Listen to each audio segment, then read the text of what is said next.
చక్కటి సమయానికి మనం వచ్చాం. ఎవరు కూడా ఇక్కట్టు తిరగొద్దు. దీని యొక్క వాక్యం పట్ల మనం ఆలోచన కలిగిందాం. మన మధ్యలో మరి పాస్టర్ సురేష్ అన్న గారు మన మధ్యలో ఉన్నారు. వాక్యం అందిస్తాయి. సమయం అన్నకి అప్పగిస్తున్నాం.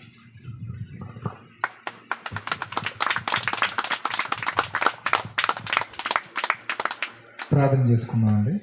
ప్రార్థన చేసుకుని వాక్య భాగంలోకి వెళ్ళిపోదాం.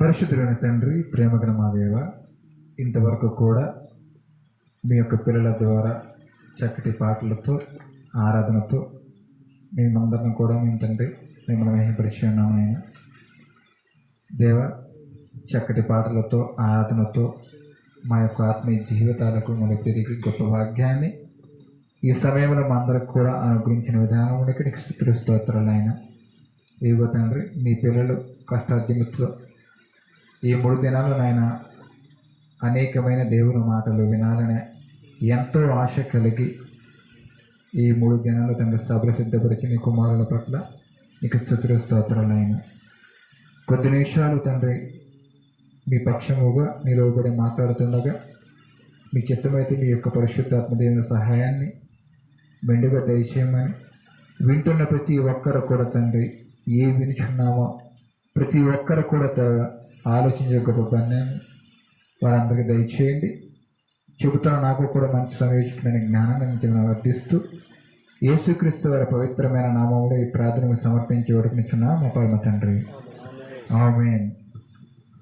ప్రభువునందు ప్రియమైన దేవుని పిల్లలకు కూడా వచ్చిన సేవకులకు ప్రతి ఒక్కరికి కూడా క్రీస్తు నామంలో వందనాలు తెలియజేస్తున్నానండి. చాలా సంతోషకరమైన విషయం.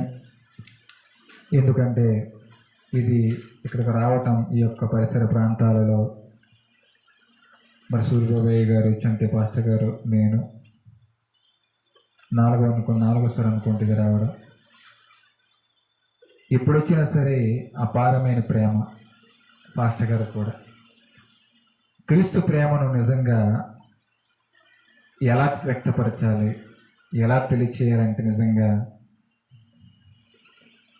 చెప్పబడుతున్న మాటల కోసం మీ యొక్క ఎదురు చూపులు, దేవుడు ఏం మాట్లాడతాడో అని ఎంతో ఆశ కలిగిన మీ యొక్క ఆసక్తిని చూస్తుంటే నాకు చాలా సంతోషం అనిపిస్తుంది.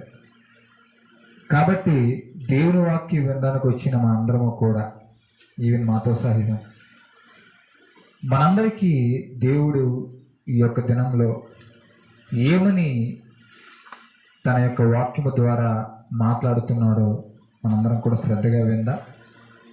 కాబట్టి ప్రతి ఒక్కరు కూడా బైబిల్ ఉన్న ప్రతి ఒక్కరు కూడా, యవనస్తులే కానివ్వండి, చెల్లెలే కానివ్వండి, అక్కలే కానివ్వండి, ప్రతి ఒక్కరు కూడా బైబిల్ కలిగిన ప్రతి ఒక్కరు కూడా నాకు చిన్న విన్నపం ఏంటంటే, ప్రతి మాట కూడా బైబిల్లో చెబుతున్న దానికి నేను మాట్లాడుతున్న దానికి సంబంధం ఉందా లేదని ఆలోచించవలసిన అవసరత ప్రతి ఒక్కరికి కూడా ఉందని తెలియజేసుకుంటున్నాను.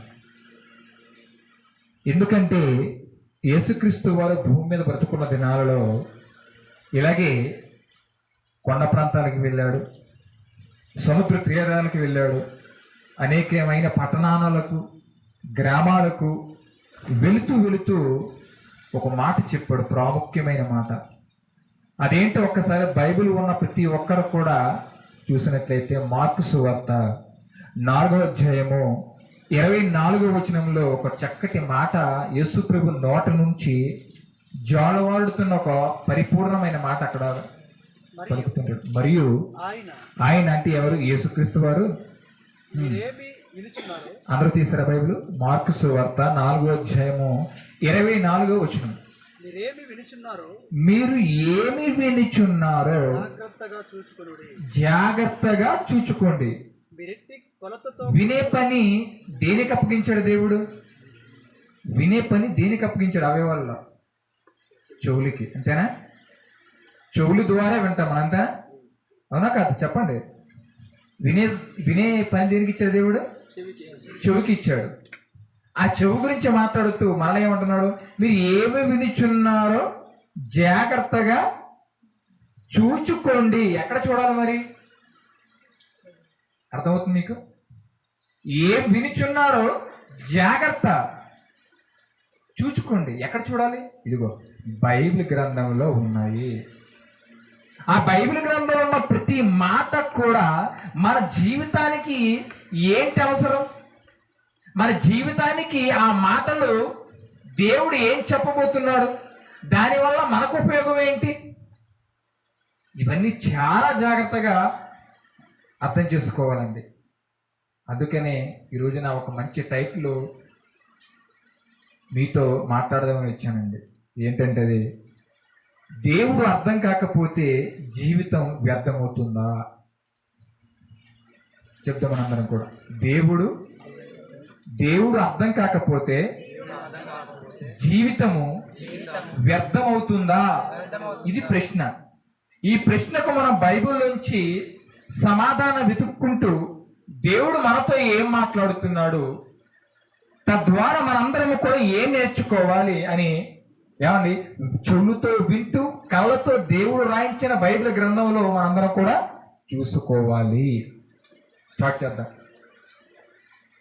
ప్రతి మనిషికి కూడా దేవుడు ఒక జీవితాన్ని ఇస్తున్నాడు. అవునా? అవును. ఒకరికి 80 సంవత్సరాలు ఇస్తాడు, ఒకరికి 70 సంవత్సరాలు ఇస్తాడు, ఒకరికి 100 సంవత్సరాలు ఇస్తాడు, ఒకరికి ఏమండి పుట్టగానే మరణిస్తాడు. కానీ ప్రారంభ జీవితంలో ఈ యొక్క లోకానికి వచ్చిన ఒకే ఒక్క మనిషి, ప్రారంభ మనిషి, మొట్టమొదటి మనిషి ఎవరంటే ఎవరు చెప్తాం మనందరం కూడా? ప్రారంభ మనిషి ఎవరు? ఈ భూమి మీదకి మొట్టమొదటిగా వచ్చిన వ్యక్తి ఎవరు? ఆదాము. ఆ ఆదాముకి దేవుడు జీవితం ఇచ్చాడా? ఆ జీవితం ఇచ్చాడు. ఆ ఆదాముని ఎలా చేశాడు దేవుడు? అది చూడగలిగితే, అందుకే ఏ వినుచున్నారో జాగ్రత్తగా చూచుకోండి. చూద్దాం. ప్రారంభ మనిషి గురించి స్టార్ట్ చేద్దాం. ప్రారంభ వ్యక్తి గురించి అని మొదలు పెడుతూ మన జీవితం దగ్గరికి వద్దాం. ఎందుకంటే మన జీవితంలో దేవుడు అర్థం కాకపోతే మన జీవితం వ్యర్థమైపోతుందా అనే ప్రశ్నకు మనం సమాధానం బైబిల్ నుంచి ఈ రోజున ఇది యొక్క ఉదయకాల సమయంలో మనందరం కూడా ఏమండి పరిశీలన చేయాలి కదా. అందుకే ప్రారంభ పుట్టుక, ప్రారంభ జీవితం ఏమంటే దేవుడు ఎవరికి ఇచ్చాడు, ఎలా ఇచ్చాడు, ఎలా చేశాడు, తన జీవితంలో ఏమంటే దేవుడు అనేకమైన మలుపులు ఎలా తిప్పాడు అన్న విషయాన్ని మన బైబిల్లోంచి ఒక్కసారి చూడగలిగితే, ఆది కాండము ప్రతి ఒక్కరు కూడా తీయండి, బైబిల్ ఉన్న ప్రతి ఒక్కరు కూడా తీయండి. ఆది కాండము 2వ అధ్యాయము 7వ వచనం. ఆది కాండము 2వ అధ్యాయము 7వ వచనం తీసారు అందరూ? దేవుడు చెప్తున్నా చూడండి. దేవుడి గురించి ఇంట్రడక్షన్ ఇస్తూ ఏమని చెప్తున్నా చూడండి.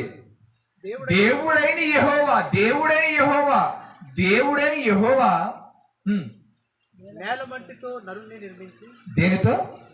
నేలమంటితో నరుని నిర్మించి. నేలమంటితో నరుని నిర్మించాడు. ఏమండి? పక్కన ఒక భవనం ఉంది, దేంతో నిర్మించారు? సిమెంట్ ఉంది, ఇసుక ఉంది, అంతేనా? రాళ్ళు ఉన్నాయి, ఏమంటే ఐరన్ ఉంది, అంతేనా? అంటే ఒక నిర్మాణం జరగడానికి, ఒక భవనం నిర్మించడానికి ఇన్ని పరికరాలు ఉపయోగించారు. అవునా? అవును. మరి అలాగే దేవుడని యెహోవా నరుని నిర్మించి ఎలా నిర్మించాడు చెప్తాడు. నేలమంటితో నరుని నిర్మించి వాని నాసికారంధ్రములలో, బాగా వినండి, వాని నాసికారంధ్రములలో జీవవాయువును ఊదగా నరుడు జీవాత్మాయను. జీవితం వచ్చిన నరుడికి ఈ భూమి మీద బ్రతికే ఏమంటే భాగ్యం దక్కింది. ఎవరికి? మొట్టమొదటి వ్యక్తి, మొట్టమొదటి మనిషి. ఆ మనిషి పేరు ఏంటి అంటే ఇదిగో ఆదాము. ఎవరు? ఆదాము. నేలమంటి నుండి నరుడు నిర్మించి వారి నాసికారంధ్రములో జీవవాయువును ఊదగా. ఎలా ఊదాడు దేవుడు?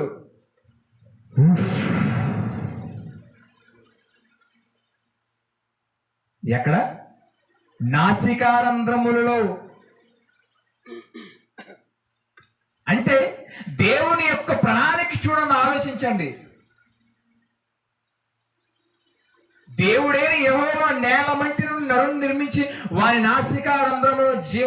ఊదగా నరుడు జీవాత్మ అయ్యాడు, బ్రతికాడు, జీవితం ఏర్పడింది.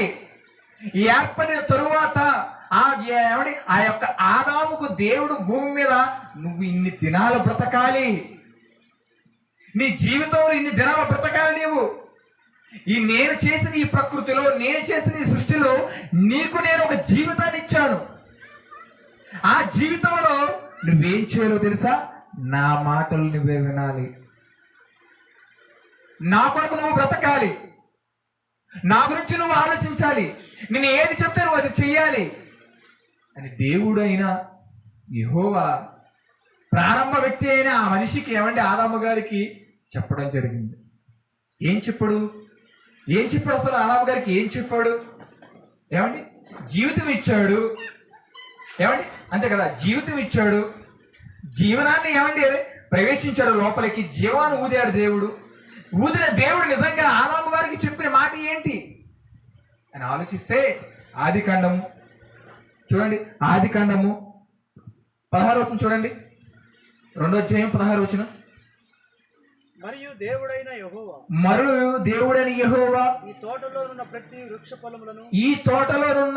వృక్ష ఫలమును నీవు నిరభ్యంతరముగా తినవచ్చును. చూడండి, దేవుడు ఆదాము గారితో మాట్లాడుతున్నాడు. ఏమని? నా కుమారుడా ఆదామా, నీవు ఈ తోటలో ఉన్న ఏ వృక్ష ఫలానైనా నువ్వు నిరభ్యంతరముగా తినొచ్చు, ఏ భయం లేకుండా తినొచ్చు. అయితే మంచి చెడ్డ తెలివినిచ్చు వృక్ష ఫలమును తినకూడదు అని దేవుడు చెప్పాడు. ఆదాము విన్నాడా? విన్నాడు, మాట విన్నాడు. దేవుడు ఏదైతే చెప్తున్నాడో తన జీవితాన్ని ఇచ్చిన దేవుడు మాట విన్నాడు కానీ మాట అయితే విన్నాడు కానీ జీవితంలో ఆచరించలేదు. ఆచరించలేదు. ఈ తోట చెట్ల ఫలంలో నువ్వు ఏదైనా ఏ వృక్ష ఫలాన్ని తిను, నిరభ్యంతరంగా తిను, ఏ భయం లేకుండా తిను. అయితే మంచి చెడ్డల తెలివినిచ్చు వృక్ష ఫలాన్ని కూడా ఆ తోటలో పెట్టాను, నువ్వు దాన్ని తినకూడదు, దాన్ని ముట్టకూడదు అని ఆ వ్యక్తికి దేవుడు చెప్పాడు, ఆదాము గారికి చెప్పాడు. చెప్పగానే మాట అయితే విన్నాడు కానీ ఎప్పుడైతే దేవుడు నిజంగా తొలి మానవుడైన ఆదాము గారికి అర్థం చేసుకుని నా కుమారుడు ఒక్కడే ఉన్నాడు, ఈ తోటకు రారాజులుగా ఉన్నాడు, ఒక్కడే ఉండడం వలన ఏమో బాధపడతాడేమో, ఒక్కడగా ఉండడం వల్లనే మంచిది కాదని దేవుడు మనిషిని అర్థం చేసుకొని ఒంటరిగా ఉన్న ఆదాము గారిని అర్థం చేసుకొని ఏం చేశాడు దేవుడు? ఆదాము గారి కొరకు ప్రారంభ మనిషి అయిన ఆదాము గురించి ఆలోచించి అర్థం చేసుకొని ఆదాము గారు ఒంటరిగా ఉండటం మంచిది కాదని సాటి అయిన సహకారిగా మరొక వ్యక్తిని నిర్మించాడు, తయారు చేశాడు. దేవుడు ఎలాగ తయారు చేశాడు? మరొక జీవితంలోనికి ఈ సృష్టిలో అడుగు పెట్టబోతుంది. మరొక మనిషి ఈ భూమికి రంగప్రవేశం చేస్తుంది. ఎవరా వ్యక్తి? చూడండి, ఆదికాండము 2వ అధ్యాయము 18వ వచనం. మరియు దేవుడైన యెహోవా నరుడు ఒంటరిగా ఉండుట మంచిది కాదు, వానికి సాటి అయిన సహాయమును వాని కొరకు చేయుదుననుకొనెను. దేవుడు ప్రణాళిక చూడండి.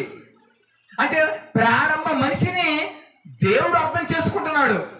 అమ్మో, నా కుమారుడు ఉన్నాడు, ఆ కుమారుడి కొరకు అనేకమైన వృక్షాలు కలుగు చేశాను, అనేకమైన జంతువులు కలుగు చేశాను, అనేకమైన ఆహార పదార్థాల కొరకు ప్రతి దాన్ని కూడా చేశారు సృష్టిలో. అయితే నా కుమారుడికి తోడు లేరు, ఎవరు కూడా సహాయకులు ఎవరు లేరు అని వెంటనే దేవుడు ఏం చేశాడు తెలుసండి? సాటి అయిన సహకారిగా ఆ యొక్క ఆదాములోని పక్కటెముకలోంచి అవ్వని తీశాడు. మరొక వ్యక్తి వచ్చింది లోకానికి, మరొక జీవితం ప్రారంభమైంది. మరి ఈ జీవితానికి ఈ 2 జీవితాలకి దేవుడు అర్థమయ్యాడా? అర్థం కాలేదండి. దేవుడు ఏదైతే చెప్పాడో దేవుడు అది చేయకుండా వారి జీవితంలో వారికి ఇష్టమైనట్టు తమ జీవితాలలో దేవునికి చోటు ఇవ్వకుండా వారు చేసిన అతిపెద్ద కార్యక్రమం ఏంటో తెలుసండి?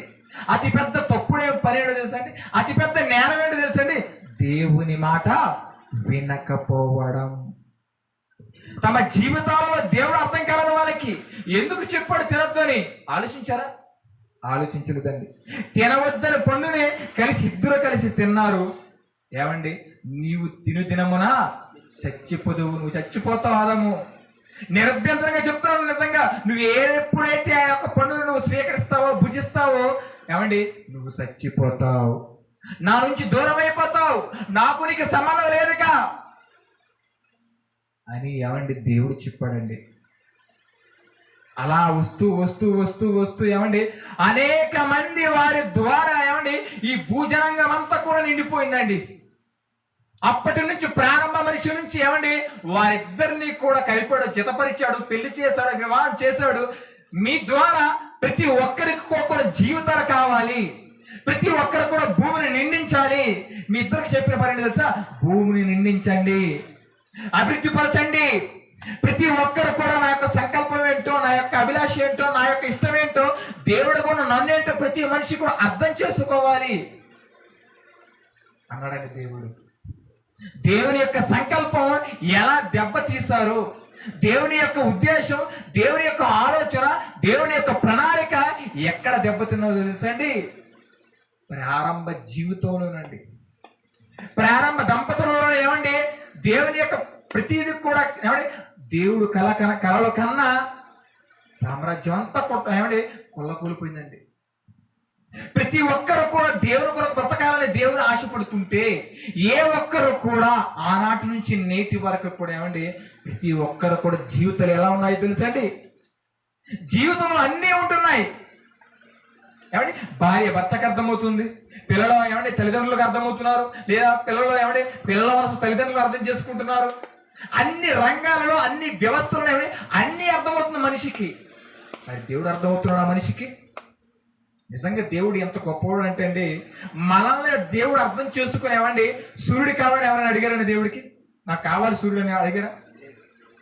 ఎవరు అడగలేదండి. భూప్రపంచంలో ఏ ఒక్కరు కూడా అడగలేదు. కానీ సూర్యుని దేవుడు తయారు చేశాడా? చేశాడు. ఎవరి కోసం? మన కోసం. భూమి కావాలని ఎవరైనా అడిగారా దేవుడిని? అడగలేదు. మరి భూమిని ఎవరు తయారు చేశాడండి? మనం చేసామా? మనము చేయలేదు. మరి గాలి కావాలని ఏమైనా అడిగామా? మనం అడగలేదు. మరి ఎవరు చేశారు? దేవుడు.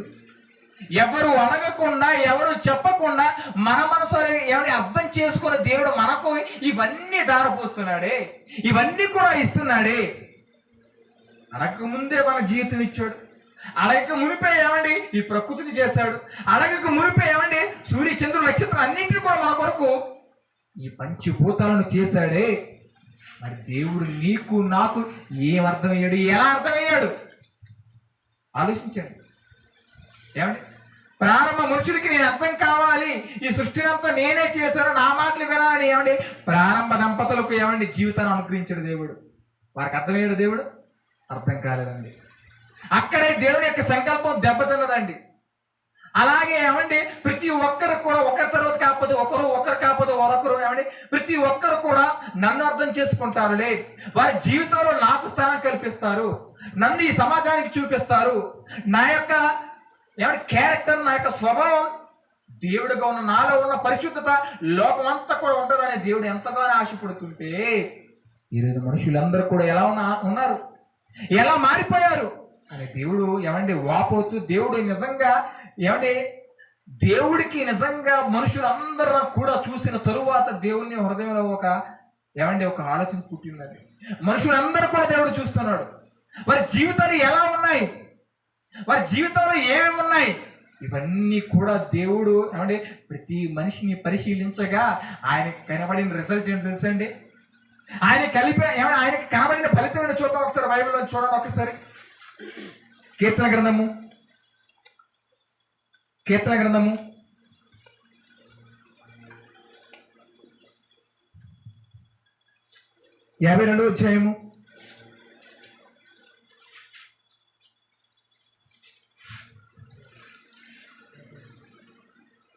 53వ అధ్యాయం, క్షమించండి కీర్తన గ్రంథము 53వ అధ్యాయము మొదటి నుంచి చదవండి. దేవుడు లేడని బుద్ధిహీనులు తమ హృదయములో అనుకుందురు. వారు చెడిపోయేవారు అసహ్య కార్యములు చేయుదురు. మేలు చేయువాడు ఒకడు లేడు. వివేకము కలిగి దేవుణ్ణి వెతుకువారు కలరేమో అని. ఒకవేళ నన్ను అర్థం చేసుకొని నేనే చేశాను ఈ సృష్టిని, నేనే చేశాను ఈ సూర్యుడిని, నేనే చేశాను ఈ గాలిని, నేనే చేశాను ఈ పంచభూతాలన్నింటినీ కూడా నేనే చేశానని ఎవరికైనా వివేకం ఉంటుందేమో. ఆ వివేకం ద్వారా నన్ను తెలుసుకుంటారేమో, నన్ను గుర్తిస్తారేమో, నన్ను అర్థం చేసుకుంటారేమో అని దేవుడు ఆశ్చర్యపోతూ ఏమంటాడు తెలుసండి? వివేకము కలిగి చదవండి. వివేకము కలిగి దేవుడు ఆకాశము నుండి చూచి నరులను పరిశీలించెను. వివేకము కలిగి దేవుణ్ణి వెతుకువారు కలరేమో అని. దేవుణ్ణి వెతుకువారు కలరేమో. వివేకం ఉంది మనిషికి.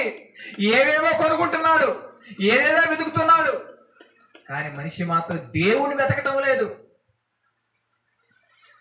ఈ జీవితం ఇచ్చింది దేవుడు కదా, ఈ ప్రాణం నిలబెట్టింది దేవుడు కదా, ఈ జీవాన్ని అనుగ్రహిస్తున్న దేవుడు కదా. దేవుణ్ణి వెతుకున్న మనుషులందరూ కూడా ఎక్కడెక్కడో ఏదో వెతుకుతున్నారు, ఏదో కనిపెడుతున్నారు, ఏదో ఆశపడుతున్నారు. దేని మీద మనసంతా కూడా వెళ్ళిపోతుంది. కానీ అరే, నన్ను పుట్టించిన దేవుడు ఒకడు ఉన్నాడు, ఆయన నేను అర్థం చేసుకోవాలి. నన్ను అర్థం చేసుకుని నాకు కావాల్సిన ఏమో మనం అడగక మునిపే అక్కర కొలదన్నీ కూడా మనకు అనుగ్రహించాడే దేవుడు. మరి ఆయన అర్థం చేసుకోవాలి నువ్వు.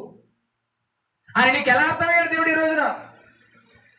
ఆలోచించాలి. ప్రతి ఒక్కరు కూడా ఆలోచించాలి. అడగక మునిపే ప్రతిదీ కూడా మన అందరికి కూడా అనుగ్రహించాడే దేవుడు. ఇంత గొప్ప దేవుడు ఎక్కడ ఉంటారు చెప్పండి? అడిగితేనే అమ్మాయినా అన్నం పెడదంటారా సామెత? అలాంటప్పుడు కళ్ళు కావాలి మనం అడిగమా చెప్పండి? చక్కటి కళ్ళు ఇచ్చాడు మన అందరికి కూడా, అంతే కదా. 2 కాళ్ళు కావాలి మనం అడిగామా? అడగలేదే. 2 చేతులు కావాలి మనం అడిగామా? ఏది కూడా అడగలేదే. నిజంగా తల్లి గర్భంలో ఆ నిర్మాణం ఎలా చేశాడు దేవుడు ఆలోచించండి. ఇదిగో నా కుమారుడు, నా కుమార్తె ఈ భూమి మీదకు వస్తుంది. 9 నెలలు నిండిన తరువాత ఈ లోకంలో ప్రవేశిస్తుంది, లేదా ప్రవేశిస్తున్నాడు నా కుమారుడు. కాబట్టి 2 కాళ్ళు చేయాలి, వాళ్ళకి 2 కళ్ళు చేయాలి, చక్కటి ముక్కు చేయాలి, చక్కటి అందాన్ని ఇవ్వాలి, చక్కటి చెవులు పెట్టాలి. ఎవరు చేశారండి ఇవన్నీ? తల్లి ఏం చేసిందా? తండ్రి ఏం చేశాడా? లేదా వైద్యులు ఏమైనా చేశారా? ఎవ్వరు చేయలేదు ఈ యొక్క అవయవ నిర్మాణానికి కూడా. మరి ఎవరు చేయలేనిదే ఎవరండి చేశారు? దేవుడు. దేవునికి స్తోత్రం చెప్తాం ఒకసారి. ఎవరు చేశారు? దేవుడు చేశాడు. దేవుడు నిజంగా ఎంత గొప్ప దేవుడు అండి నిజంగా. మరి ఇటువంటి జీవితం ఇచ్చిన దేవునికి నీకు దేవుడు ఎలా అర్థమయ్యాడు? ఒక పాట పాడితే దేవుడు అడ్జస్ట్ అయిపోతాడులే, ఒక ప్రార్థన చేస్తే దేవుడు పొంగిపోతాడులే అనుకుంటున్నాము మనం. కాదండి ప్రియమైన దేవుని పిల్లరా. దేవుడు కనుక నిజంగా మనకు అర్థమైతే మన జీవితాలు ఎలా ఉంటాయో తెలుసండి. ఒకసారి బైబిల్లో ఉన్న భక్తులు చూడండి. ఒకసారి వారి జీవితాలలో దేవుని ఎలా కనిపించారు లోకానికి, దేవుడు వారి యొక్క జీవితంలో ఎలా అమలు చేసుకున్నారు దేవుడిని వారి జీవితాలు అంటే ప్రియమైన దేవుని పిల్లరా, చాలా అందరికి కూడా తెలిసిన వ్యక్తి, అందరికీ మార్గదర్శుడైన మన యేసు ప్రభు గురించి చూద్దామండి ఒకసారి. తమ జీవిత కాలంలో ఎలా బ్రతికాడో, తమ జీవిత కాలం అంతా కూడా ఎలా ఉన్నాడో భూమి మీద ఆలోచన చేసినట్లయితే ప్రియమైన దేవుని పిల్లరా చూడండి ఒకసారి. హెబ్రీ పత్రిక జీవిత పరమార్థం ఈ రోజున ఏ ఒక్కరికి కూడా అర్థం కావడం లేదండి. అర్థం కాకపోవడం వలన ప్రతి ఒక్కరు కూడా పాపానికి దాసులైపోతూ ఇచ్చిన జీవిత కాలం అంతా కూడా వృధాపరుచుకుంటూ దేవుణ్ణి ప్రక్కన పెట్టేస్తున్నారండి. కానీ మనం నమ్ముకున్న ప్రభు, మనం ఆశ్రయించిన యేసుక్రీస్తు వారి జీవితాలలో నిజంగా తమ జీవితాన్ని ఎలా ఉపయోగించుకున్నాడో, దేవునిలో ఆత్మీయ జీవితంలో ఎలా ఉన్నాడో యేసు ప్రభు గురించి ఆలోచన చేసినట్లయితే ప్రియమైన దేవుని బిడ్డలారా, హెబ్రీ పత్రిక 5వ అధ్యాయము 7వ వచనం చూడండి దయచేసి. శరీరధారి ఉన్న దినములలో శరీరధారి అయి ఉన్న దినములలో అదిగోండి యేసుక్రీస్తు వరకు కూడా కొన్ని దినాలు ఇచ్చాడు. యేసుక్రీస్తు వరకు కూడా ఒక ఏమైనా జీవితాన్ని ఇచ్చాడు. ఆ జీవితంలో ఏమర్థమైందో తెలుసా? యేసుక్రీస్తు వారికి నేను దేవుని గురించి ఆలోచించాలి, నేను దేవుడి గురించి బ్రతకాలి, దేవుడి గురించి పాడాలి, దేవుడి గురించి ప్రార్థన చేయాలి, దేవుడి గురించి ఆరాధన చేయాలి, దేవుడి గురించి నా జీవితం అంతా కూడా దారపోసేయాలి ఆలోచించుకుంటే ఏమండి తన శరీరధారి దినములలో ఏమేమి జరిగిందో, యేసుక్రీస్తు వారి కాలంలో, యేసుక్రీస్తు వారి జీవితంలో జరిగిన సత్యాలు ఏమండి అపోస్తలుడైన పౌలు గారు మీలాంటి సంఘానికి ఏమండి ఆనాడు చెప్తున్నాడు. ఏమని? శరీరధారి ఉన్న దినములలో మహారోదనతోను కన్నీళ్లతోను తన మరణం నుండి రక్షింపగల వారికి ప్రార్థనలు చేశాడు. ప్రార్థనలు యేసు ప్రభు. ఈరోజు నువ్వు చేస్తున్నావా ప్రార్థన? ఈరోజు నువ్వు చేస్తున్నావా ప్రార్థన? కన్నీటి ప్రార్థన చేస్తున్నావా? ఉపవాస ప్రార్థన చేస్తున్నావా? ఏ ప్రార్థన చేస్తున్నావు నీవు? మనం నమ్ముకున్న యేసు ప్రభు ఏం చేసింది తెలుసండి? తమ జీవిత కాలములో దేవుడు ఎలా అర్థమయ్యాడు తెలుసా? యేసు ప్రభుకి నాకంటూ ఒక జీవితం దేవుడు అనుగ్రహించాడు. ఇచ్చిన జీవితాన్ని ఎక్కడ కూడా ఏమని మిస్ప్రై చేసుకోకూడదు, ఎక్కడ కూడా ఏమని నిష్ప్రయోజనం చేసుకోకూడదు, ఎక్కడ కూడా దాన్ని పాపానికి ఏమండి దారిపోయకూడదు, ఎక్కడ కూడా ఏమండి మలినానిక అంటనివ్వకుండా జీవితాన్ని కాపాడుకోవాలన్న ధ్యేయంతో తన జీవితం అంతా కూడా ఎలా గడిపాడో తెలిసింది యేసు ప్రభు. జీవిత కాలం అంతా కూడా గడిపిన విధానాన్ని ఏమండి పరిశుద్ధాత్మ ప్రేరణ ద్వారా ఏమండి ఈ బైబిల్లో దేవుడు రాయించాడండి. రాయిస్తే ఏమన్నాడు? తమ జీవిత కాలంలో ఏమండి మహారోదన భయభక్తులు కలిగి అర్థమైపోయిందండి యేసుక్రీస్తు వారికి.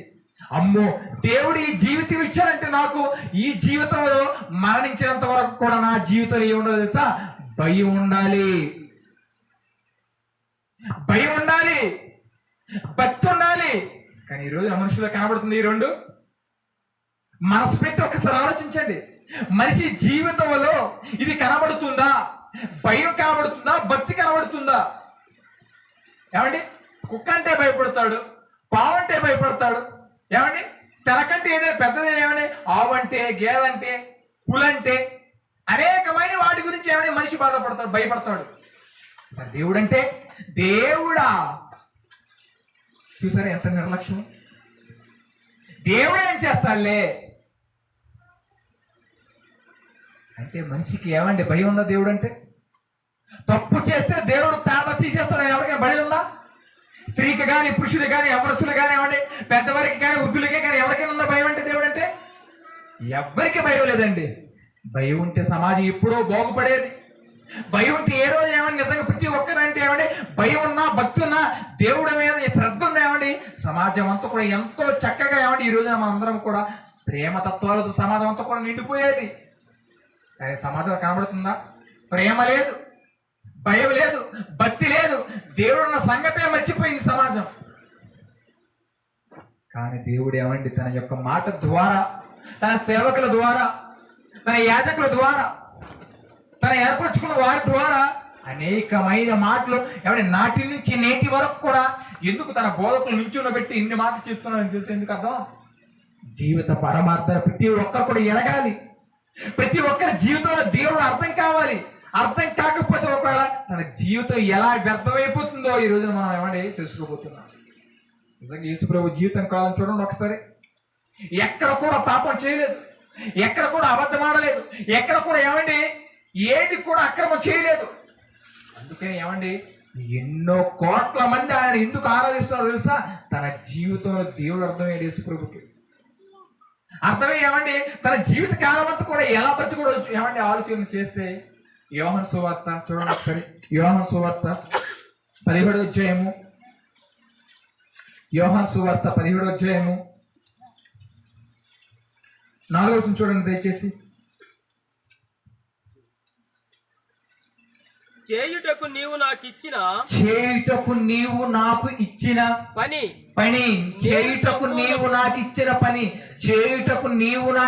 పని చేయడానికి ఒక పని ఇచ్చారంట. ఎవరిచ్చారు? చేయుటకు నీవు నాకు ఇచ్చిన ఎవరా నీవు? పరమందున్న తండ్రి పరలోకమందున్న తండ్రి యేసు ప్రభువుకు ఒక పని ఇచ్చాడు. భూమి మీదకి రాగానే జీవిత కాలంతో పాటు జీవితంలో చేయవలసిన పని ఏమండి పరలోకమందున్న తండ్రి ఇచ్చాడు. అందుకని ఏమండి మరణించే ముందు దేవుడు ఏమండి యేసు ప్రభు చెప్తున్న మాట, చేయుటకు నీవు నాకు ఇచ్చిన పని. ఆలోచించండి, ఏంటి ఆ పని? సిమెంట్ పనా, బెడ్డ పనా? ఇదేది కాదండి, దేవుని పని. ఏ పని? దేవుని పని. చేయుటకు నీవు నాకు ఇచ్చిన పని. అదిగో ఆ పనిలోనే పరిశుద్ధత కనబడాలి, ఆ పనిలోనే ప్రార్థన కనబడాలి, ఆ పనిలోనే భయం కనబడాలి, ఆ పనిలోనే భక్తి కనబడాలి. చేయుటకు నీవు నాకు ఇచ్చిన పని చదవండి. నేను సంపూర్ణముగా నెరవేర్చి భూమి మీద నిన్ను ఈ భూమి మీద నాకంటూ ఒక జీవితం ఇచ్చావు కదా తండ్రి. ఈ భూమి మీద నాకంటూ ఒక దినాలు ఇచ్చావు కదా నాయన. ఈ భూమి మీద నేను బ్రతకడానికి నాకంటూ ఒక జీవితం, ఒక లైఫ్ ఇచ్చావు కదా. ఈ భూమి మీద జీవితాన్ని నేను ఎలా కాపాడుకున్నాను తెలుసా? నిన్ను అర్థం చేసుకున్నాను. నిన్ను అర్థం చేసుకుని నా జీవితంలో ఏమండి ఇవన్నీ కూడా చేశాను ఆయన అని యేసు ప్రభు మాటల్లో చెప్తున్నాడు. చేయుటకు నీవు నాకు ఇచ్చిన పని నేను భూమి మీద సంపూర్తిగా చేసి తిని. ఈ రోజున ఏమండి ఆయన యేసు ప్రభు గారు చివరి ఘట్టానికి వెళ్తున్నప్పుడు మాట్లాడుతున్న మాటలు నేటి దినానికి మనందరం కూడా ఏమండి భూమి మీద బ్రతికి ఉంటున్నామంటే మనందరం కూడా ఆలోచించవలసిన ప్రాముఖ్యమైన ఆలోచన తెలుసా?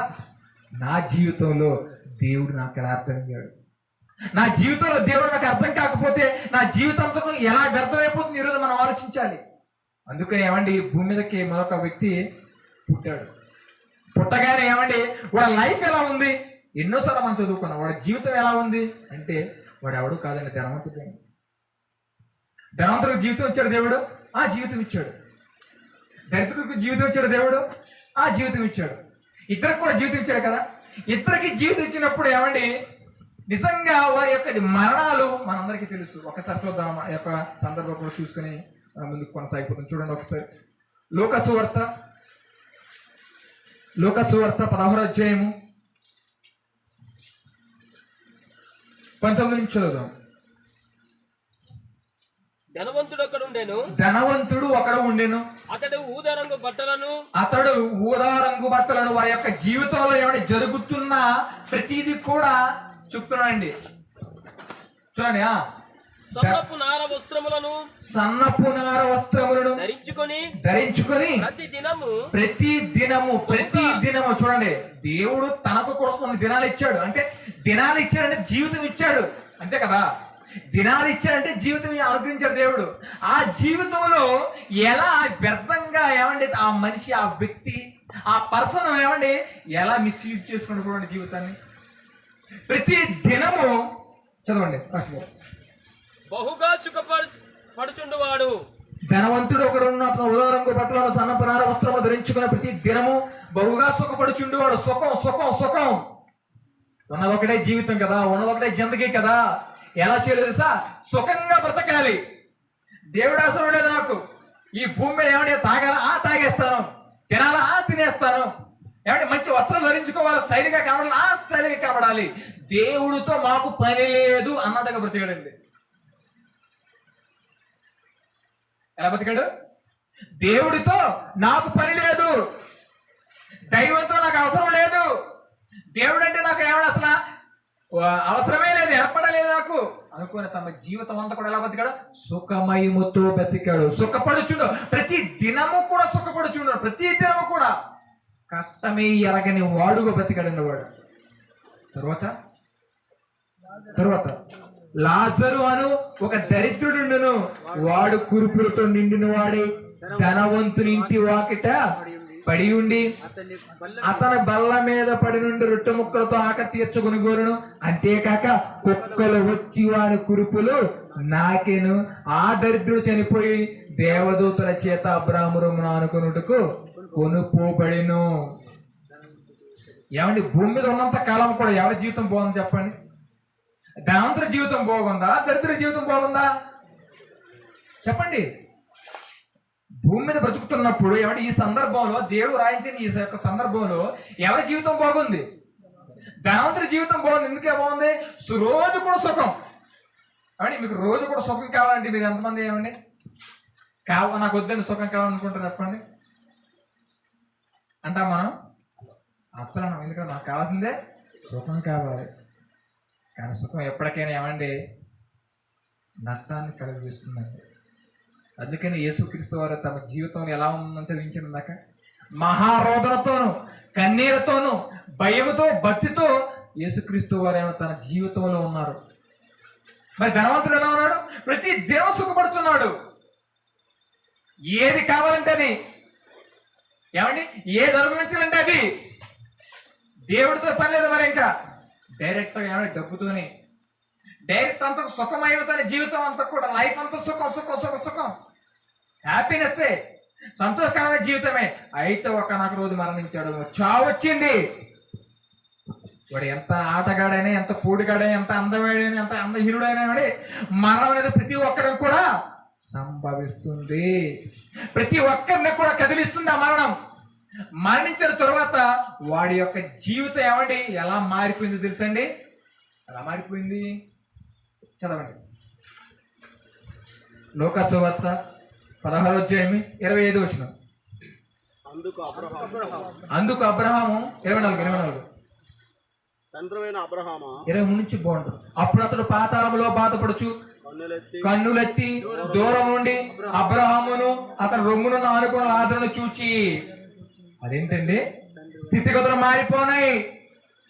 అబ్రహాము ఏమండి నిజంగా లాజరు గారు చనిపోయారు, ధనవంతుడు చనిపోయాడు. చనిపోయిన తరువాత స్థితిగతులు మారిపోయినాయి. ఇచ్చిన జీవిత కాలంలో ఏమంటే దేవుడు అర్థం కాక తమ జీవిత కాలం అంతా కూడా వ్యర్థంగా గడుపుతూ ఏమండి ధనవంతుడు ఏం చేశాడు తెలుసండి? సుఖానికి అలవాటు పడిపోయాడు, సుఖానికి బానిస అయిపోయాడు. సుఖానికి ఏమండి సుఖంలో పడిపోయే దేవుని అర్థం చేసుకోకుండా తమ జీవితం అంతా కూడా వ్యర్థంగా గడిచిపోయాడు. వ్యర్థంగా గడుపుకున్నాడు జీవిత కాలం అంతా కూడా. చనిపోయాడు, మరణం సంభవించింది, చావు దరిచేరింది. చేరిపోగాని స్థితిగతులు మారిపోయాయి. అప్పుడు అతడు పాతాళములో బాధపడుచున్నాడు. పాతాళములో ఎందుకు బాధ, ఎందుకు వేదన, ఎందుకంత ఆక్రోధన? నీ జీవిత కాలంలో దేవుడు నీకు కూడా అర్థం కాకపోతే వాడికి పట్టిన గతి మనకు పడుతుందని ఏమండి బైబిల్లో దేవుడు రాయించాడండి. ఇప్పటివరకు నిజం మనకు తెలియదేమో. అందుకే దేవుడు తన మా ఒక్క ద్వారా మాట్లాడుతున్నాడు. ఏమో తెలుసా? దేవుడి జీవితంలో అర్థం కాకపోతే నీ జీవితం కూడా వ్యర్థమైపోతుంది సహోదరుడా. అది యవ్వనస్తుడైనా, సేవకుడైనా, విశ్వాసైనా, ఏ ఒక్కరైనా సరే దేవుడు అర్థం కాకపోతే జీవితం వ్యర్థమైపోతుంది. అలా వ్యర్థమైపోయిన జీవితం ఇదిగోండి ఏమండి ధనవంతుడు చూసాం మనం. భూమి మీద బ్రతుకులంత కాలం కూడా ఎలా గడిపాడు? సుఖం సుఖం సుఖమే. మరణం వచ్చింది, తర్వాత పరిస్థితి ఏంటి? ఈ పాతాల యాత్ర అనుభవించలేకపోతున్నా, నాకెందుకు వచ్చిన గోళ? భూమి మీద ఉన్నప్పుడే చక్కగా ఏసీలో పడుకున్నాను, చక్కటి ఫ్యాన్లు ఉండి, చక్కటి అంగుల ఆర్భటాలుండి. ఏంటి కన్ను మూయగానే లోకం మారిపోయింది, కన్ను మూయగానే జీవితం మారిపోయింది, కన్ను మూయగానే ఏమంటే స్థితిగతులు మారిపోయినాయి. అప్పుడు అతడు పాతాళములో బాధపడుచు ఏమండి మీరు నిజంగా మీరు నమ్మరండి. ఈ యొక్క పరిసర ప్రాంతం రావడానికి నానా బాధపడిపోయింది. ఎక్కడానికి ఆ బండి వెళ్దో చేయదు. ఎంత బాధపడిపోయింది తెలుసా అండి? రోడ్డు ఎక్కడానికి, మీ గ్రామం రావడానికే ఏమండి బాధపడుతూ తోసుకుంటూ ఏమన్నా అలాగే వచ్చేసాను, నెట్టుకుంటూ వచ్చేసాం బండిని. కానీ నీకన్నా బాధ అది. పాతాళం ఒకటి లోకం ఉంది. ఆ లోకం ఎవరి కోసం తెలుసా? ఇదిగో జీవితంలో దేవుడు ఎవరైతే అర్థం కాదో వారందరి కొరకు జీవితం వ్యర్థమైపోవడానికి ఆ లోకం రెడీగా ఉంది. కాబట్టి మనం ఏం చేయాలి? అమ్మో జీవితాన్ని వ్యర్థపరచుకోకూడదు, జీవితాన్ని ఎప్పుడు కూడా ఏమైనా నిష్ప్రయోజనం చేసుకోకూడదు. అందుకే ఏమైనా ఎపిస్తుల పత్రికలో సమయం ఉండగానే మీరు సద్వినియోగం చేసుకొనొచ్చు, అజ్ఞానుల వలె కాక జ్ఞానుల వలె నడుచుకోవాలి. భూమిలో ఉన్నంత కాలం కూడా ఏమంటే అజ్ఞానంగా బ్రతికాడు ధనవంతుడు. దేవుడితో నాకు అవసరం లేదనుకున్నాడు. కానీ జీవితం ఎలా అయిపోయింది? చివరికి వ్యర్థమైపోయింది. పాతాళంలో బాధ అనుభవిస్తున్నాడు ఇప్పటికీ కూడా, వాక్యానుసారంగా ఆలోచిస్తే. మరి ఈ రోజున నువ్వు నేను బ్రతుకున్నాము, ఇంకా మనకు మరణం ఇంకా దరిచేరలేదు, ఇంకా బ్రతుకున్నామంటే మనం తెలుసుకోవాల్సిన నగ్న సత్యముడు తెలుసండి, ఈ భూమి మీద ఉన్నంతకాలం కూడా నా జీవితానికి దేవుడు అర్థం కావాలి. దేవుడు నాకు అర్థం కావాలి. ఎలా అర్థం కావాలండి? ఎలా అర్థమవుతాడు దేవుడు అంటే? ఇది కూడా ఒక్కసారి ఈ ప్రకృతిని చూడు. దేవా, మా కోసం ఇన్ని చేసావా? మా కోసం ఇన్ని చేసావా? సీతాఫలం అంటున్నాడు దేవుడు, ఏమంటే యాపిల్ అన్నాడు, యాపిల్ చేశాడు, దానిమ్మ పండు చేశాడు, సపోటా పండు చేశాడు, నారింజ పండు చేశాడు, ఏమంటే ద్రాక్ష చేశాడు, ఏమంటే అనేకమైన పళ్ళు అందరి కొరకు దేవుడు చేశాడు. ఎందుకు? నిన్ను నన్ను అర్థం చేసుకున్నాడు దేవుడు కాబట్టి. అందరికి ఒకటే ఏమైనా ఇష్టం కాదు కాబట్టి అని దేవుడు మనల్ని అర్థం చేసుకుని అనేకమైనవన్నీ కూడా సృష్టిలో ఫలాలను చేశాడు. కూరగాయలు, బెండకాయ, దొండకాయ, ఆనపకాయ, ఏమంటే ఇవన్నీ కూడా ఎలా చేశారు? ఎవరి కోసం చేశారు? దేవుడు మన మనసును అర్థం చేసుకొని మనందరికి కూడా ఏమైనా అన్నీ మనకు దారిపోసాడు. మనం అనుభవిస్తున్నాం మన జీవితంలో. మరి మనకు బాగా నిష్ప్రయోజనం కాకుండా మన జీవితాన్ని బాగా నిజంగా వాక్యానుసారంగా మన జీవితాలు కొట్టుకోవాలంటే ఏం చేయాలి? మన జీవితం ఏమంటే వాడు ధనవంతులుగా ఏమంటే వ్యర్థం కాకుండా ఉండాలంటే మనం ఏం చేయాలి? చూడండి ఒకసారి మనం ఏం చేయాలి చెప్తున్నారు చూడండి. దేవుడు ఎఫెసీ పత్రిక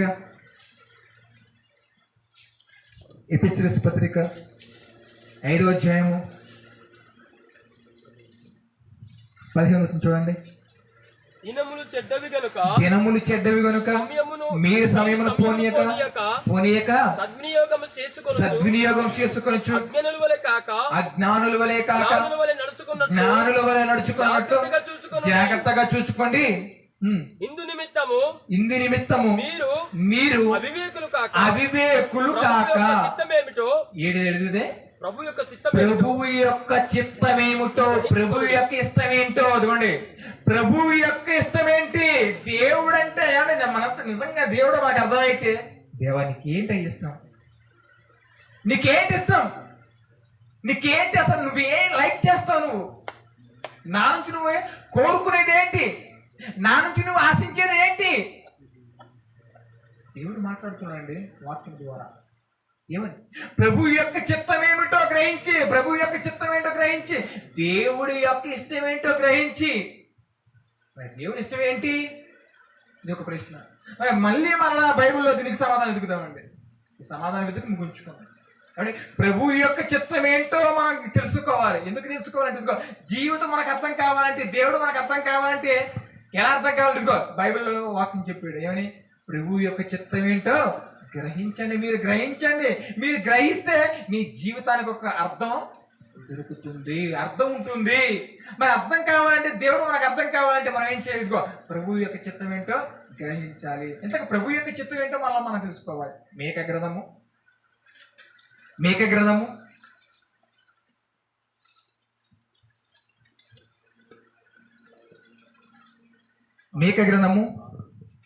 6వ అధ్యాయము 8వ వచనం, పేజీ నెంబరు 766 అండి, పాత నిబంధన. అందరు తీయండి. ప్రభు యొక్క చిత్తం ఏంటో చూడండి చెప్తున్న దేవుడు. ఎందుకంటే మన జీవితాలు వ్యర్థం కాకుండా ఉండాలంటే, దేవుడు మన జీవితంలో అర్థం కాకపోతే మన జీవితం వ్యర్థం అయిపోతుంది కదా. మరి అలా వ్యర్థం కాకుండా ఉండాలంటే మనం చేయవలసిన పని ఏంటి? మరి ప్రభు చిత్తం గ్రహించాలి, ప్రభు ఇష్టం ఏంటో తెలుసుకోవాలి. ఆ యొక్క ప్రభు చిత్తం ఏంటి అంటే ఇది ఇక్కడ చెప్తున్నానండి. మేక గ్రంథము 6వ అధ్యాయము 8వ వచనం చూడండి.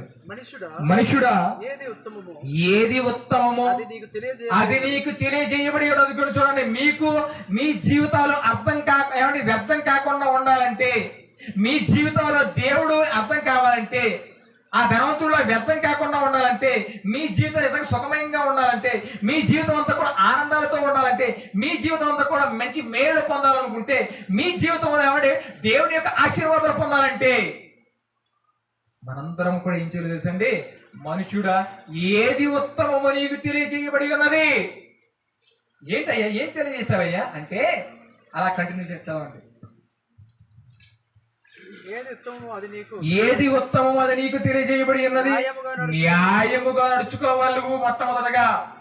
కనికరమును ప్రేమించు, కనికరాన్ని ప్రేమించాలి. నీవు దీన మనసు కలిగి ఉండాలి. నీవు ప్రవర్తించుటయు, దేవుని ఎదుట మనుషులు ఎదుట కాదు, సేవకు ఎదుట కాదు, సేవకురాలు ఎదుట కాదు, సమాజం ఎదుట కాదు, సంఘం ఎదుట కాదు, ఎక్కడ దేవుని ఎదుట ఎలా ఉండాలి? దేవుని ఎదుట భయ భక్తులు కలిగి ఆ యేసుప్రభు ఉన్నాడు. నువ్వు ఉండగలవు, నేను ఉండగలవు. ఆలోచించండి. ఆత్మీయ జీవితంలో ప్రతిదీ కూడా ఏమంటే ఒక ప్రశ్నగా ఆలోచించాలి. ప్రశ్నగా ఆలోచించినప్పుడు ఏమంటే మనకు ఆన్సర్ దొరుకుతుందండి. మన ఆత్మీయ జీవితంలో యేసుప్రభు ఉన్నట్టు మనం ఉండగలమా? ఉండాలి. ఒక మరి జీవితంలో ఏమైనా ఉండగలిగింది పరిశుద్ధంగా ఉండాలి. బైబిల్ ఎంతో మంది స్త్రీలు ఉన్నారు, వాక్యానుసారంగా బ్రతికిన స్త్రీలు, భయభక్తులు కలిగిన స్త్రీలు ఉన్నారు. ఉండాలి. యవనస్తులు ఉండాలి, సేవకులు ఉండాలి. ఎలా ఉండాలి? న్యాయముగా నడుచుకొనుటయు, తర్వాత కనికరమును ప్రేమించుటయు, తర్వాత ఏమంటే దీన మనసు కలిగి ఉండాలి. ఇవన్నీ క్వాలిఫికేషన్ ఏమైనా బైబిల్లో ఏ వ్యక్తి దగ్గర దొరుకుతున్నాయో ఆలోచిస్తే ఒకే ఒకటి కనబడుతుంది, ఆయనే యేసుక్రీస్తు. దేవునికి స్తోత్రం చెప్తారు. ఎవరి దగ్గర కనబడతాయి? యేసు ప్రభు దగ్గర కనిపిస్తాయి. న్యాయంగా నడుచుకున్న భూమి మీద ఉన్నంత కాలం కూడా, జీవిత కాలం అంతా కూడా వ్యర్థంగా గడపకుండా దేవునికి చోటు ఇవ్వాలి జీవితంలో. ఏమండి? దేవునికి స్థానం కల్పించుకున్నాడు యేసు ప్రభు. ఈరోజు మనం ఉన్నాం. మన జీవితంలో దేవుడు మనకు అర్థం కాకపోతే జీవితం వ్యర్థమైపోతుందన్న సత్యం మనకు అర్థమైంది. అయితే మన జీవితాలను ఏమంటే చాలా భద్రంగా కట్టుకోవాలంటే, ప్రభుకి జీవితం అప్పగించుకోవాలంటే, మన 2 వరాకులు మనందరం కూడా ఏమంటే సంఘముగా ఉన్న వారము, మనందరం కూడా బాప్తిస్మం తీసుకున్న వారము అందరం కూడా ఎత్తబడాలంటే ఈ భూమి మీద మనందరం కూడా ఎలా ఉండలేదు అండి? న్యాయముగా నడుచుకోవాలి. ఉత్తమమైనది ఏదో ఏమంటే పసిగట్టాలి. ఉత్తమమైనది ఏదో నీకు తెలియజేయబడి ఉన్నది మనుషుడా. ఏదో తెలుసా? న్యాయముగా నడుచుకున్నట్టు, కనికరమును ప్రేమించుటయు, దీన మనసు కలిగి ఉంటూ, నీ దేవుని ఎదుట ప్రవర్తించుటయు. ఇంతే కదా. ఎంత మాట చెప్తున్నాను. ఇంతే కదా. దేవుడు నిన్ను అడుగుచున్నాడు. అడిగినప్పుడు ఏమంటే యేసుప్రభు తన జీవితం ఇచ్చేసాడండి. అడిగినప్పుడు బైబిల్లో ఉన్న భక్తులు అందరూ కూడా దేవుడికి ఇచ్చేసారండి. మరి అడిగినప్పుడు ఏమంటే దేవుడికి నీవు ఇవ్వగలుగుతున్నామా? ఆలోచించండి. ఇంతే కదా దేవుడు నిన్ను అడుగుతున్నాడు. ఇంతే కదా. ఆలోచించింది ప్రియమైన దేవుడు. దేవుడు అర్థం కాకపోతే జీవితం వ్యర్థమైపోతుంది, వృధా అయిపోతుంది, ఫెయిల్ అయిపోతుంది. మరి ఈ మాట మనకు దేవుడు ఎందుకు రాయించాడు, ఎందుకు చెప్తున్నాడు? ఇదిగో ఇప్పటి వరకు నీ జీవితంలో దేవుడు నీకు అర్థం కాలేదేమో. నీటికైనా మనందరం కూడా మన బ్రతుకులో బాగుండాలంటే ఇదిగో దేవుడు ఈ యొక్క ఉదయకాల సమయంలో మనకు తన వాక్యం ద్వారా మాట్లాడాడు. ఏమో తెలుసా? ఓ మనుషుడా, ఏది ఉత్తమమో నీకు తెలియజేయబడింది. ఏది నీ జీవితంలో అర్థమైనది ఏదో, అర్థవంతమైనది ఏదో, ఏది ప్రయోజనమో నీకు తెలియజేయబడినది. అదేంటి తెలుసా? న్యాయంగా ఉండు. ఎవరు ఉన్నా లేకపోయినా నీ దేవుని ఎదుట దేవుడు చూస్తున్నాడు. సేవకుడు చూడకపోవచ్చు, చూడొచ్చు. ఏమండి? సేవకురాలు చూడకపోవచ్చు, సంఘ విశ్వాసులు చూడకపోవచ్చు. కానీ చూసేవాడు దేవుడు అక్కడ ఉన్నాడు. ఆయనకి సమస్తము కూడా ఏమండి కంటికి కనబడింది కాదు కదా. ఆయనకి సమస్తము కూడా తెలియచేయబడి ఉన్నది.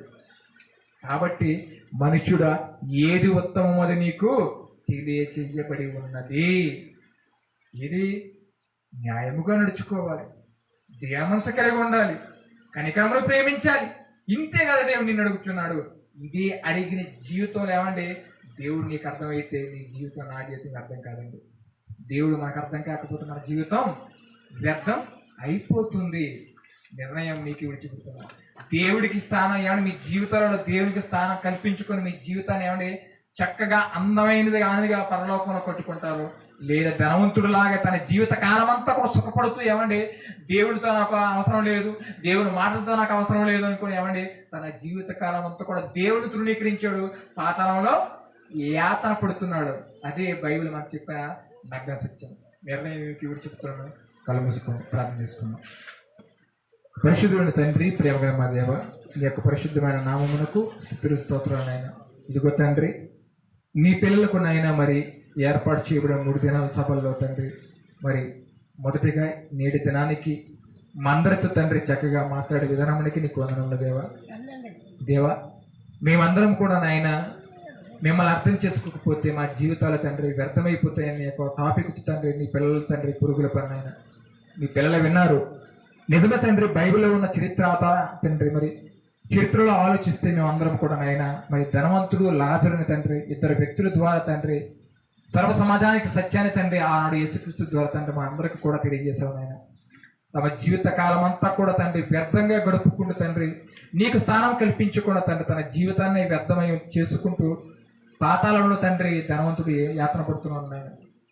అలాగే తండ్రి ఇచ్చిన జీవితాన్ని తండ్రి మీ కొరకు తండ్రి ఈ భూమి మీద నాయన మరి లాజరు గారు నాయన ఎంతో భయముతో భక్తితో తండ్రి యథార్థతతో న్యాయముతో ఏమండి కనికరముతో నాయన తన జీవిత కాలమంతా కూడా తండ్రి భక్తి జీవితాలు కలిపారు నాయన. అలాగే నీ ప్రియకుమారుడైన యేసుక్రీస్తు వరకు కూడా తండ్రి శరీరధారి దినంలోను తండ్రి మరి మహారోధనతోను భయభక్తులతోనూ ఉన్నంను తండ్రి మీరు అంగీకరించాను నేను వాక్యాలు కలిగిస్తున్నాయి నేను. మేమందరం కూడా తండ్రి అదే జీవితాలను మాదిరి చేసుకుంటూ ఈ భూమి మీద బ్రతుకున్నంత కాలము నాయన నీ కొరకు తండ్రి ఉన్నతంగా బ్రతుకుతూ మా జీవిత కాలమంతా కూడా తండ్రి మాలో మిమ్మల్ని ఉంచుకుంటూ తండ్రి మీ యొక్క వాక్యాన్ని మా యొక్క మదిలో నిలుపుకుంటూ తండ్రి నీ కొరకు తండ్రి ఉన్నతమైన కార్యక్రమాలు చేసే గొప్ప భాగ్యాన్ని మా అందరూ తెలియజేస్తాను కోరుకుంటూ దేవా ఇంతటి కార్యక్రమానికి శ్రీకారం చుట్టూ నీ పిల్లల జ్ఞాపకం చేసుకొని మెండైన దేవులను ఆశీర్వాద తండ్రి ఆత్మీయంగా వారికి అనుగ్రహించమని కోరుకుంటూ దేవా ముందున్న సమయం మీ చేతులకు అప్పగించుకుంటూ వింటున్న ప్రతి ఒక్కరునైనా విన్న ప్రతి ఒక్కరు కూడా ఒక మనసులో తండ్రి అపవాది వచ్చి తండ్రి ఒక హృదయంలో ఎత్తబడిన వాక్యం ఎత్తిపోకుండా తండ్రి వారి హృదయాన్ని కాపాడుకోవాలని కోరుకుంటున్నాయన. ఈ ప్రార్థన ప్రభు అని యేసుక్రీస్తు వారి శ్రేష్టమైన నామములో అడిగి వేడుకుంటున్నాం మా పరమ తండ్రి. ఆమేన్. అందరికీ వందనాలు.